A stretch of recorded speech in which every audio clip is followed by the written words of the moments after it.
the Raiders actually have a standard NFL caliber defense. We haven't been able to say that for 20 years, Soto. 20 years. We haven't been able to go. We can like pretend to be optimistic that we think the defense is going to be good, but it would be nothing but hopes and dreams and rainbows and unicorns in our minds. Now we actually can go back and be like, here are the stats, here's the tape, here's the players, here's the improvement, here's the coaching staff. These are the reasons to be excited. Yeah. And we talked, especially last week, we got into it, how the number one in points per game in the last half of the season is like awesome, and reason like there's a lot of good things the Raiders were doing, but and you've been bringing it up and reminding everyone often, it's all on the backs of playing backup quarterbacks. It's kind of helped. Yeah, I mean, 6 out of the 9 games that that AP coach was against backup quarterbacks. Now, in fairness, the Raiders were number 4 in DVOA in that time period as well. So we'll take it. But it's hard to be like, okay, how much of that's truly real? So let's look at the defense for next season. And let's look at them individually, because we know, like, in the grand scheme of things, right, we can put into like the obvious thing to look at was Antonio Pierce took over and the defense was just, fuck yeah, let's go, rah, rah, rah, let's start banging some heads. And that's kind of what we all kind of gave it credit for, right? And I think there's plenty of reason to think that's a big part of it. I don't think that's a very real part of it. Yeah, it's a real thing. Because it's not tangible doesn't mean it's not real. It's a very, very real thing in a football locker room when you are jacked, motivated. The coach has you focused, has you guys zeroed in. You're playing for someone you love. You're going to do that extra rep. You're going to go extra hard. That's all real shit. And then Patrick Graham is just one more year into a system. He wasn't great when he first started. That's because everyone was brand new. The DBs were just like rotating like every other week, just new guys because guys are getting hurt or guys are coming out or guys are getting pulled. So it's like all we can do is bump and run because this guy's been on the team for 4 days. He doesn't know the system. And now his guys have been there a little while longer. Guys are starting to get it. The system's starting to go into play. And the defense is very young. And as a general rule, as a sweeping generalization, when you're young, every year you get a little better. Not always the case, but that's more or less, generally. You should be better in your 4th year than you are in your 3rd year, as a general rule. So those are kind of like the sweeping things we've been talking about. I kind of want to get a little bit more like zeroed in. Okay. Like which players need to step up and which players are we hoping to count on? Which players do you think we can't count on? Who needs to play what role? Because I've been thinking like, obviously with the addition of Christian Wilkins, that changes the dynamic of the defense when you can be like, all right, the defensive line is going to shoulder the weight of the rest of the defense. Like, all right, we're going to put all the responsibility on you guys because you're the expensive ones. You're the ones well paid, the high draft picks. You guys have to make it easier on everybody else. Yeah. Does Christian Wilkins have to be someone that he wasn't before or just have to be himself to fit in this role? Because there's going to be, he's on a defense with less stars than his last defense, but he's next to one better star than he ever played with in Maxx Crosby. So it's kind of a, you know what I mean? It's not a straight up like you're throwing him into a great situation or a bad situation. It's a new situation. Yeah, I think that Christian Wilkins just has to be himself because of who he's playing next to, because of who he's playing with. So him being himself with less double teams, with less attention on him, because he was basically, there was Phillips and there was a couple other guys over there that had some decent years, but I mean, partially they had those decent years because Wilkins was in there.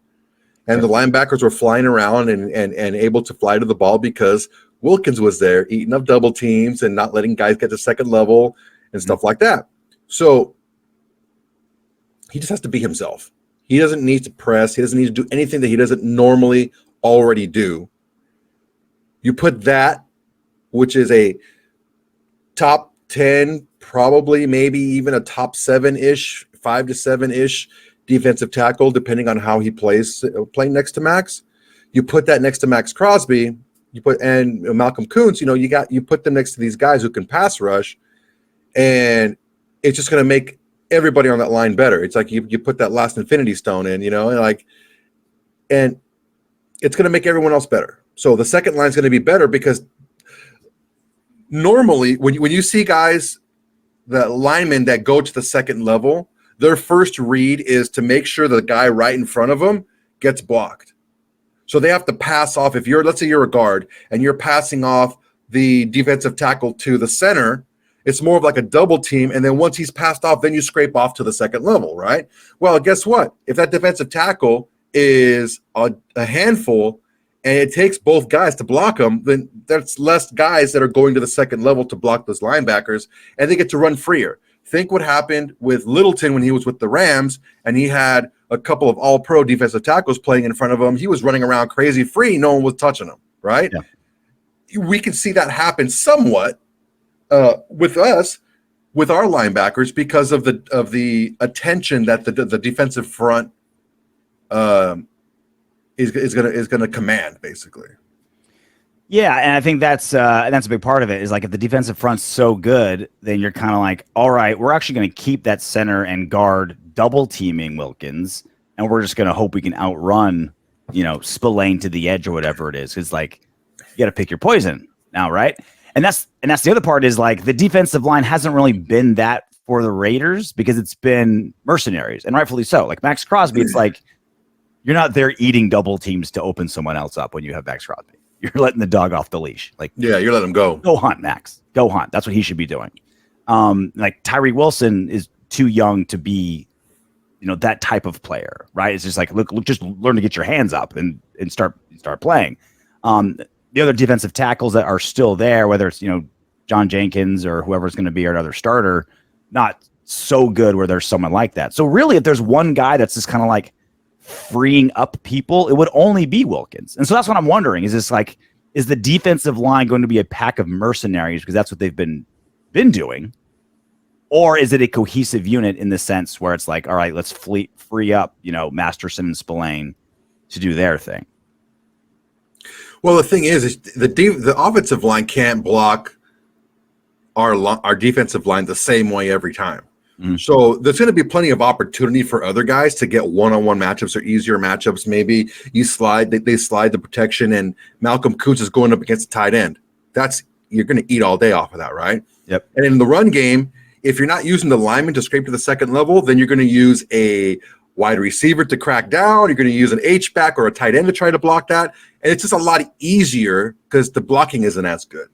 So they're going to try different things. They can't do the same thing over and over again. So there's going to be plenty of opportunity. It's not going to be, well, we're going to just, let Malcolm Koonce just eat all freaking game because he has the ability to do that. So it's going to be a problem when you have any line that you see out there that's a dominant defensive line. It's almost impossible to block both guys for any length of time, especially two guys like this. And they seem to be, they were working together all off season.